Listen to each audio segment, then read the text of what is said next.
Hello, আসসালামু আলাইকুম। সুপ্রিয় পঞ্চম শ্রেণীর শিক্ষার্থীবৃন্দ, আশা করি তোমরা সবাই ভালো আছো। আজকের ভিডিওতে তোমাদের সাথে তোমাদের দ্বিতীয় প্রান্তিক মূল্যায়ন 2026-এর বাংলাদেশ ও বিশ্ব পরিচয় প্রশ্নের একটি নমুনা প্রশ্ন আলোচনা করব। তো শিক্ষার্থী বন্ধুরা প্রশ্নটি প্র্যাকটিস করতে পারো। হুবহু যদি নাও মিলে তবে অধিকাংশ প্রশ্নে কমন পড়ার সম্ভাবনা রয়েছে। 1 নং প্রশ্ন উত্তরে আছে সঠিক উত্তরটি উত্তরপত্রে লেখো। 10টি থাকবে, 10টির জন্য 10 নাম্বার। 1. কত সালে পাকিস্তানের গণ অভ্যুত্থান সংঘটিত হয়? 2. আমরা 26শে মার্চ কোন দিবস পালন করি? 3. মুক্তিবাহিনীকে কয়টি ব্রিগেড ফোর্সে বিভক্ত করা হয়? 4. আন্তর্জাতিক মাতৃভাষা দিবস কবে পালন করা হয়? 5. ময়নামতির গুরুত্বপূর্ণ ঐতিহাসিক নিদর্শন কী? 6. বাংলাদেশ কত সালে ওআইসির সদস্যপদ লাভ করে? 7. জাতিসংঘের সদর দপ্তর কোথায় অবস্থিত? 8. কোনটি সামাজিক সমস্যার একটি ভয়াবহ সমস্যা? 9. বিদ্যালয় কী ধরনের প্রতিষ্ঠান? 10. দেশকে সঠিকভাবে পরিচালনার জন্য কোনটি প্রয়োজন? এটার সঠিক উত্তর হবে ঘ, সরকার। 7. জাতিসংঘের সদর দপ্তর কোথায় অবস্থিত? 8. কোনটি সামাজিক সমস্যার একটি ভয়াবহ সমস্যা? 9. বিদ্যালয় কী ধরনের প্রতিষ্ঠান? 10. দেশকে সঠিকভাবে পরিচালনার জন্য কোনটি প্রয়োজন? 2 নং প্রশ্ন উত্তরে আসবে সঠিক শব্দ দিয়ে শূন্যস্থান পূরণ করে উত্তরপত্রে লেখো। 5টি থাকবে, 5টির জন্য 5 নাম্বার। ক. নারী মুক্তিযোদ্ধাদের মধ্যে 2 জনের দেশ খেতাবপ্রাপ্ত। খ. 1966 সালে দেশ আন্দোলন সংগঠিত হয়।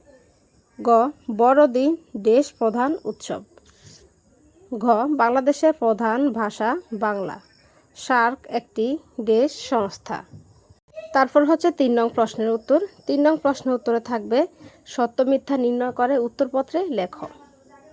ক. 6 দফা আন্দোলন 1966 সালে হয়েছিল। খ.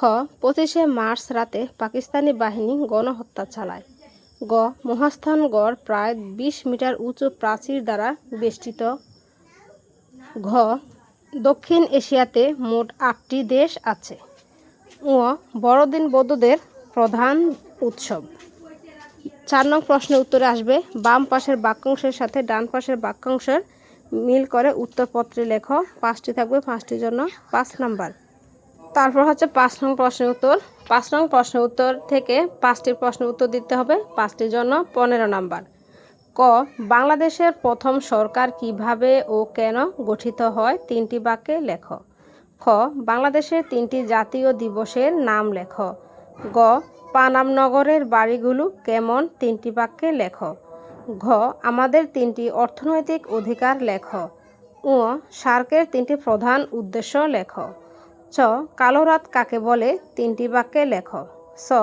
দক্ষিণ এশিয়ার যে কোনো 3টি দেশের নাম লেখো। 5 নং প্রশ্ন উত্তরে আসবে নিচে যে কোনো 5টি প্রশ্নের উত্তর দাও।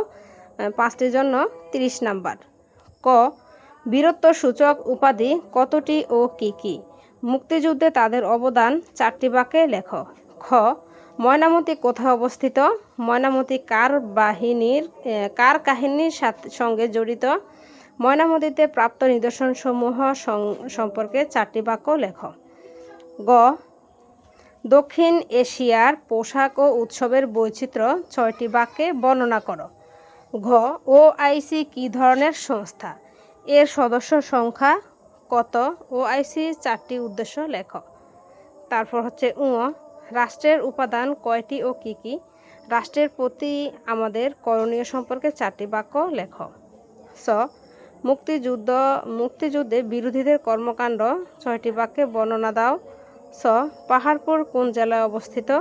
এটি কোন সময়ে কার শাসনামলে নির্মিত হয়? পাহাড়পুরে প্রাপ্ত নিদর্শনসমূহের নাম লেখো। তো শিক্ষার্থী বন্ধুরা, এই ছিল প্রশ্নটি থেকে কে কয়টি প্রশ্ন পারো অবশ্যই কমেন্ট করে জানাবে। আর অবশ্যই প্রশ্নটি প্র্যাকটিস করবে, এখান থেকে অধিকাংশ প্রশ্নই তোমাদের কমন পারবে। আজকে পর্যন্তই, ভালো থাকবে সবাই, আল্লাহ হাফেজ।